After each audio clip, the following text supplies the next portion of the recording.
कहा जाता है कि सर लालू यादव के समय में जंगल राज था, अपराधों का सर तांडव होता था, तो क्या अगर तेजस्वी यादव की सरकार बनती है तो क्या उसी तरह का असर हो जाएगा माहौल?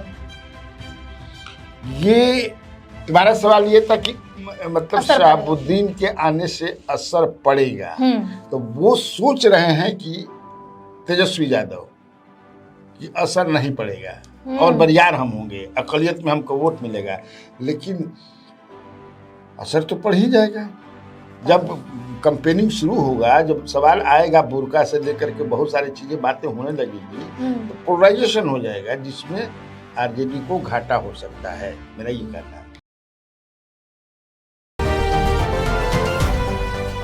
नमस्कार, स्वराज पोस्ट देख रहे हैं आप। मैं हूं आपके साथ आभा और आज हमारे साथ मौजूद हैं स्वराज पोस्ट के editor in chief Kanhaiya Bhiladi sir. हम लोग आज सर बातचीत करने जा रहे हैं सर तेजस्वी यादव को लेकर, जो लगातार सत्ता पक्ष उन पर आरोप लगा रहा है कि टिकट बंटवारे के समय में उन्होंने शहाबुद्दीन परिवार को प्राथमिकता दी है। तो क्या लगता है सर, जैसे तेजस्वी यादव ने ऐसे छवि वाले परिवार को प्राथमिकता दी है, तो क्या उनके गठबंधन या तेजस्वी यादव पर कोई असर पड़ेगा? काहे नहीं पड़ेगा। शुरुआती दौर में तो शहाबुद्दीन साहब के जाने के बाद जब वो अल्लाह को प्यारे हो गए, उसके बाद तो उन लोगों का आरोप था कि परिवार हमसे दूरी बना लिया।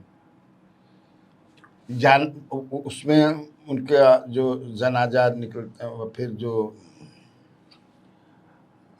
मरने के बाद जो दफनाया जाता है, क्या क्या कहीं तो गए नहीं लोग, नहीं गए। बाद के दौर में लोकसभा चुनाव लड़ने के बाद में लोकसभा चुनाव में भी उनको टिकट नहीं दिया, उनकी पत्नी को नहीं दिया, निर्दलीय लड़ी थी। अब इनको लगा कि विधानसभा चुनाव में इनकी जरूरत है। बिना विधान इनके, क्योंकि उनका फॉलोइंग है, फाइन फॉलोइंग है उधर। तो उस समय क्यों नहीं जीती थी सर? चिराग पासवान के बाद भी फैन फॉलोइंग है। अकेले जीत जाएंगे क्या? है कि नहीं? जीतन राम मांझी जीत जाएंगे क्या? उपेंद्र कुशवाहा जीत जाएंगे क्या?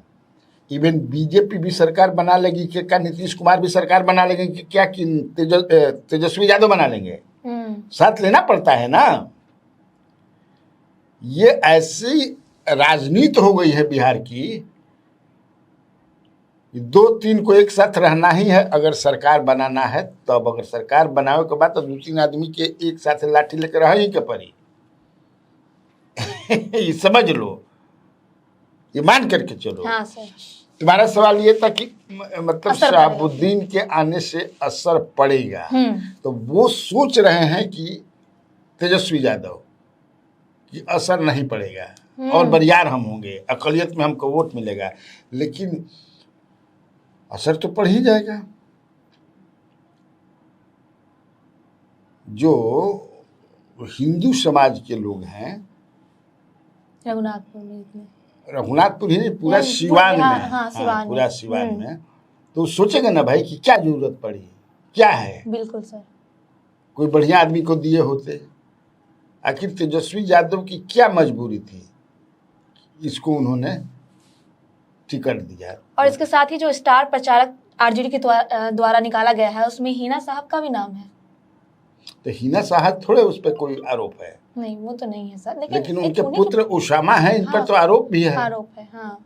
लेकिन उनके परिवार को प्राथमिकता दी जा रही है अभी चुनाव में। इसीलिए ना, यही मेरा कहना है कि ये बुमरांग करेगा, ये उल्टा पड़ सकता है। अच्छा, उल्टा पड़ सकता है। जब कंपेनिंग शुरू होगा, जब सवाल आएगा बुर्का से लेकर के बहुत सारी चीजें बातें होने लगेंगी, तो पोलराइजेशन हो जाएगा जिसमें आरजेडी को घाटा हो सकता है, मेरा ये कहना है।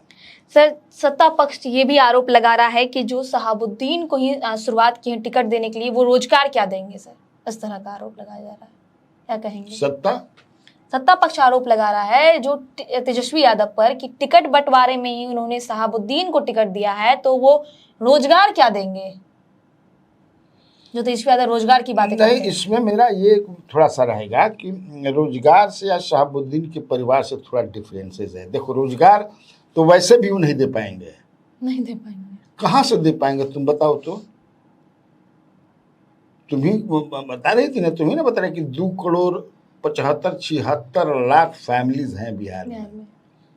तो आपने तो बोल दिया, कागज पर कोई उसका बढ़िया से काम धाम होता है ना जी। नहीं, वो तो बोले 12 लाख करोड़ रुपए की जरूरत है।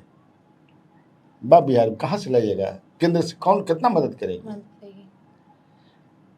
तो ये तो बिल्कुल साफा तौर पर ये झूठ की खेती है। अच्छा, ये एक ऐसा हमने अपने बंसी में ऐसा समझे कि से आटा उटा गूंथ के कुछ ऐसा चीज फेंकले बानी कि हमें फंस जाए।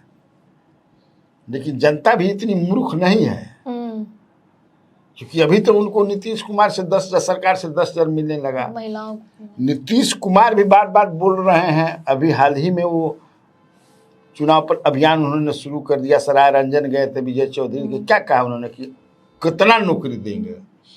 तो नीतीश कुमार जब ये बात कहते हैं तो लोग को विश्वास होता है, वो कन्विंस होते हैं कि वो डिलीवरर हैं। तेजस्वी के बात पर उनको डिलीट नहीं होगा।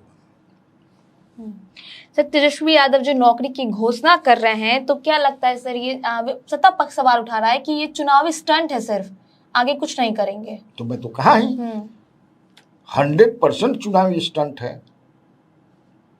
अब उसमें चुनावी स्टंट में जनता, मैं इसका जवाब तुमको दे चुका हूं, लेकिन फिर तुमने सवाल पूछ दिया तो दे देता हूं कि अब जनता इतनी मूर्ख नहीं है, ये जान लो।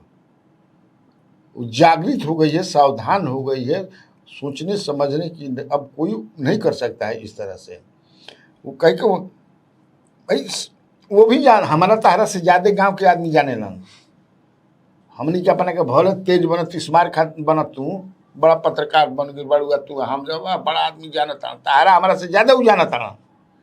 वो भी करे कि कहाँ से लिहन, कहाँ से पैसा लिहन। तो उनको सोच समझ करके ये बोलना चाहिए। लेकिन होता है राजनीति में। ये भी कहा जा रहा है कि तेजस्वी आज नौकरी कर रहे हैं। 1990 से लेकर 2005 तक क्यों नहीं मिला नौकरी और क्यों नहीं घोषणा किया गया? जब जब नौकरी की बात आती है तो जमीन लेकर रिश्वत का खेल चलता था सर उस समय। रिश्वत लेने का तो आरोप लगा है, कोर्ट में चल भी रहा है, चार्ज भी फ्रेम क्या हो गया है सब दिल्ली के कोर्ट में। तो जो भी ये सवाल पूछता है, और खासतौर से सत्ता पक्ष के लोग पूछते हैं, सत्ता पक्ष के नेता पूछते हैं, तो उनका पूछना तो लाजमी है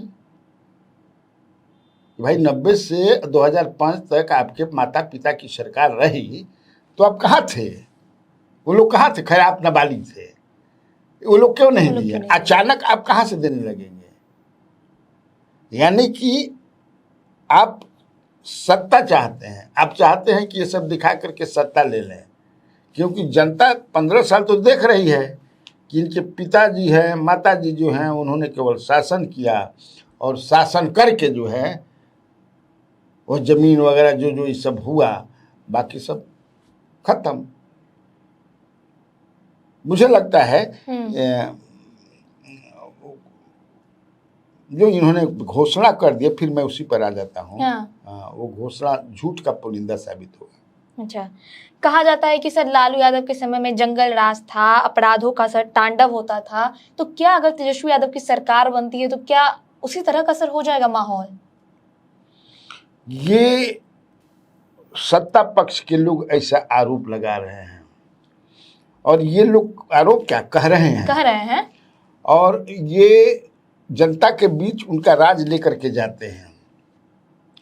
और एक एक संभावना लोग देखते हैं कि फिर लालू प्रसाद यादव का राज आएगा तो जो अवांछनीय तत्व हैं समाज में उनका राज हो जाएगा। ये ऐसा उनका आरोप है। देखो अब होगा कि नहीं होगा ये देखने वाली बात होगी, लेकिन एक संभावना है, क्योंकि इनके बारे में कहता है कि सब बहुत पॉलिटिकल समझ नहीं है, प्रशासनिक समझ भी नहीं है, and on the other side Nitish Kumar का नेतृत्व है। नीतीश कुमार पढ़े लिखे हैं, समझदार हैं, तो ये होता है ना, देख रही हो ना। या फिर उनके जाने के बाद अगर मान ले बीजेपी अपनी सरकार बनाएगी तो कोई इसी तरह का बढ़िया, लेकिन इनके पास तो कोई है नहीं। कुल मिलाकर के तेजस्वी यादव ही हैं। बनाना है तो तेजस्वी यादव को ही बनाना है, if Mahagathbandhan is voted to power. मुझे लगता है कि आज की खबर में सिर्फ इतना ही। आगे की खबर के लिए बने रहे स्वराज पोस्ट के साथ। अगर आप ये वीडियो यूट्यूब पे देख रहे हैं तो चैनल को सब्सक्राइब करें, वीडियो को लाइक करें। अगर आप फेसबुक पे देख रहे हैं तो पेज को फॉलो करना ना भूलें। हमारी वेबसाइट है, उसे भी विजिट करें।